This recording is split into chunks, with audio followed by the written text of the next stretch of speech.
갈라디아서 5장 13절에서 15절 말씀. 형제들아 너희가 자유를 위하여 부르심을 입었으나 그러나 그 자유로 육체의 기회를 삼지 말고 오직 사랑으로 서로 종노릇 하라. 온 율법은 내 이웃 사랑하기를 내 자신같이 하라 하신 한 말씀에서 이루어졌나니 만일 서로 물고 먹으면 피차 멸망할까 조심하라. 아멘. 바울은 갈라디아서를 통해 그리스도께서 우리를 자유케 하셨다는 말씀을 일관되게 전달하고 있습니다.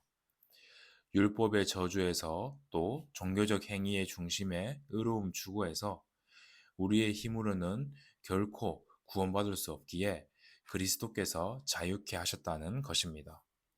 그런데 오늘 본문에서 바울은 이렇게 덧붙입니다. 너희가 자유를 위하여 부르심을 입었으나 그 자유로 육체의 기회를 삼지 말라. 즉, 그리스도의 자유는 목적 없는 해방이 아닌 사랑을 위한 부르심이었습니다. 자유는 벗어남이 아니라 새로운 관계로 들어가는 것이었던 것입니다. 죄와 율법에서 벗어난 우리는 이제 사랑의 법 아래도 들어가게 되었습니다. 바울은 자유를 육체의 기회로 삼지 말라라고 경고합니다. 여기서 육체란 단순히 인간의 욕망을 넘어서 하나님을 떠난 자기중심적인 죄악된 본성을 말하고 있습니다. 이 자유를 내 마음대로 사는 것으로 오해할 때 자유는 곧 모든 것을 해치는 칼이 되어버리고 맙니다.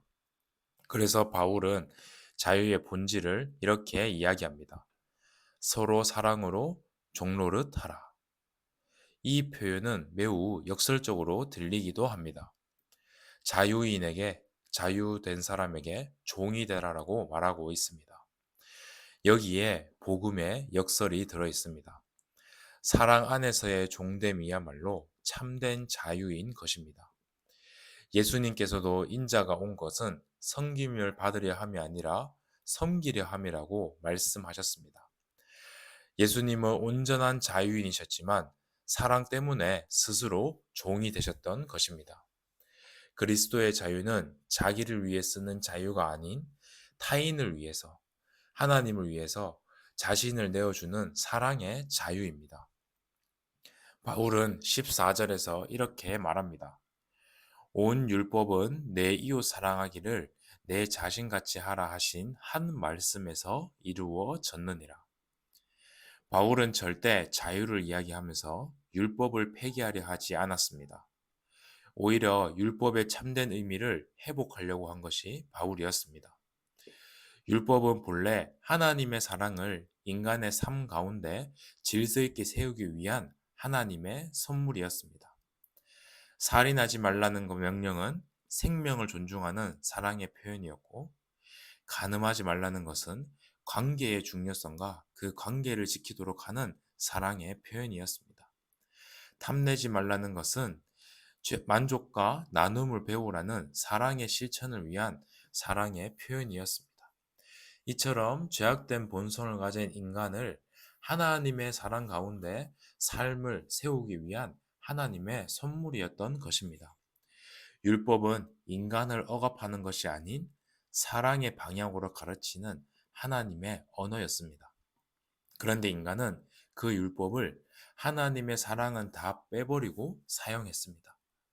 율법을 하나님과의 관계가 아닌 자기의 의의 기준으로 점점 삼아갔던 것입니다. 그러나 그리스도께서 오심으로 이 율법이 하나님의 사랑이 담긴 그 본질에 맞게 완전하게 완성되었습니다. 그리스도는 그래서 율법을 넘어 사랑의 마음으로 그 율법의 뜻을 완성하신, 이루신 분이십니다. 서로 종로로 달하는 말씀은 성령 안에서 살아가는 자유인의 존재 방식입니다. 사랑의 종은 억지로 섬기는 것이 아니라 자유에서 나오는 참된 섬김입니다. 교회 공동체는 바로 이 자유 안의 섬김으로 세워져 가는 것입니다. 서로 사랑으로 종로를 달 때 교회는 하나님의 사랑을 현실 속에서 살아내는 공동체가 되어집니다. 만일 서로 물고 먹으면 피차 멸망할까 조심하라 라고 말했던 바울의 말이 이 구절은 당시 갈라디아 교회가 실제로 겪고 있던 문제를 반영하고 있습니다. 자유를 주장하던 자들과 율법을 강조하는 자들이 서로 물고 뜯고 있었던 것입니다. 그들의 자유는 사랑을 잃어버린 자유였고 그것이 결국 공동체를 파괴하는 힘이 되어버렸습니다. 오늘 교회도 마찬가지입니다.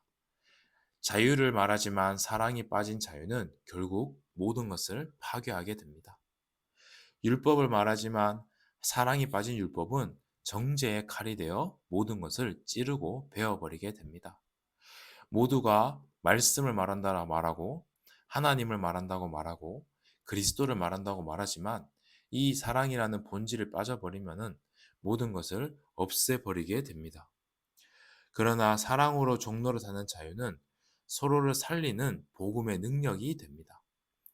그리스도의 자유는 나 중심의 자유가 아니라 사랑 중심의 자유입니다. 그 사랑은 하나님이 우리를 향한 사랑으로 먼저 시작되었고 예수 그리스도를 통해 확정되었으며 이제는 삶 가운데 하나님을 사랑하고 이웃을 사랑하는 것으로 나타나야 합니다. 율법은 사랑의 질서로 주어졌고 그리스도는 그 사랑의 능력으로 우리를 자유케 하였습니다. 자유는 책임을 동반하고 그 책임은 사랑으로 표현됩니다. 하나님께서 주신 자유는 하고 싶은 대로 하는 자유가 아닌 하나님이 사랑하신 대로 그 안에 있는 자유입니다. 오늘 하루도 하나님의 사랑 안에서 예수 그리스도를 통해 주어진 참된 자유를 누리는 오늘 하루 되시기를 바랍니다. 기도하겠습니다. 하나님 감사합니다. 우리를 사랑 안에 불러주심을 감사드립니다. 내게 주신 자유를 사랑 안에서 사용하게 하여 주시옵소서. 내 자유가 모든 것을 살리는 자유가 되어지게 하여 주시옵소서. 사랑으로 종로를 타는 교회로, 사랑으로 종로를 타는 삶을 살아가게 하여 주시옵소서. 살아계신 예수 그리스도 이름으로 기도드립니다. 아멘.